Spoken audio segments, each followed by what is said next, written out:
자, 로보로보의 최신 실적이 나왔습니다. 딱 봤을 때 눈에 띄는 게 영업 손실이 무려 11억 원이 넘는다는 점인데요.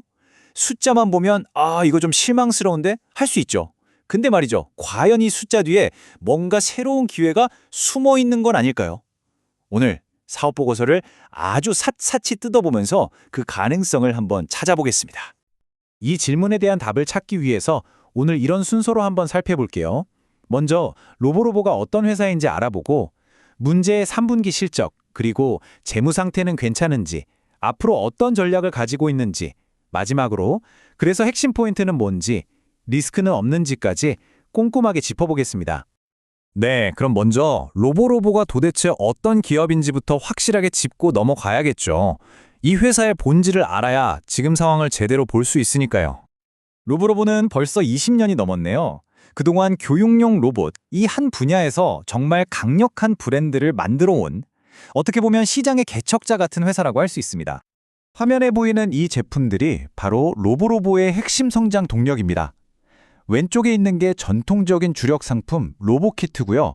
오른쪽은 최근에 AI 교육 시장을 겨냥해서 내놓은 아이키로라는 신제품입니다. 그러니까 한 우물만 계속 파고 있는 거죠. 바로 교육용 로봇이라는 우물이요. 자, 이제 가장 중요한 부분이죠. 바로 이번 분석의 핵심, 2025년 3분기 실적입니다. 과연 이 숫자들 속에 어떤 이야기가 담겨 있는지 한번 자세히 들여다보겠습니다. 그래서 로보로보 3분기 성적표 어땠을까요? 결론부터 말씀드리면 썩 좋지가 않습니다. 손익계산서를 한번 보실까요? 문제가 아주 명확하게 드러납니다. 3분기까지 누적 매출이 한 96억 원 정도인데 작년이랑 비교하면 살짝 줄었어요. 근데 진짜 문제는 영업손실입니다. 무려 11억 8천만 원. 이게 작년보다 2배 넘게 확 커진 거거든요. 한마디로 수익성이 지금 굉장히 나빠지고 있다는 아주 강력한 신호라고 볼 수 있죠. 네, 여기서 우리가 주목해야 할 핵심 숫자는 바로 이겁니다. 계속되고 있는, 그리고 규모도 상당한 영업 손실. 이게 바로 투자자 입장에서 가장 심각하게 봐야 할 문제입니다. 아니, 그럼 도대체 왜 이렇게 손실이 계속 나는 걸까요? 그 답을 찾기 위해서 이번에는 회사의 재무상태표랑 현금 흐름표, 그러니까 회사의 금고 사정을 한번 들여다보겠습니다. 재무 건전성을 보니까요, 좀 헷갈리는 신호들이 보입니다. 부채 비율은 82%로 낮은 편이라서 안정적으로 보여요. 근데 정말 중요한 거, 바로 영업활동 현금 흐름이 마이너스 5억 2천만 원입니다. 이게 무슨 뜻이냐면요, 회사가 본업인 로봇 교육 사업으로는 돈을 벌기는커녕 오히려 돈을 쓰고 있다는 얘기거든요. 그러니까 빚 때문에 당장 힘든 상황은 아닌데 회사가 가진 자산이 어떻게 구성되어 있는지를 보면 지금 본업에 집중하고 있는 거 맞나 하는 의문이 좀 생깁니다. 자, 여기서 진짜 재밌는 걸 하나 발견할 수 있어요. 바로 이 부분입니다. 총 자산을 뜯어보니까 상당 부분이 무려 153억 원이나 되는 돈이 장기 금융 투자에 묶여 있다는 거예요. 아니, 지금 본업에서는 현금이 계속 빠져나가고 있는데 회사의 자산은 다른 곳에 가 있다? 바로 이 지점이 로보로보가 지금 겪고 있는 딜레마의 핵심이라고 할 수 있겠습니다.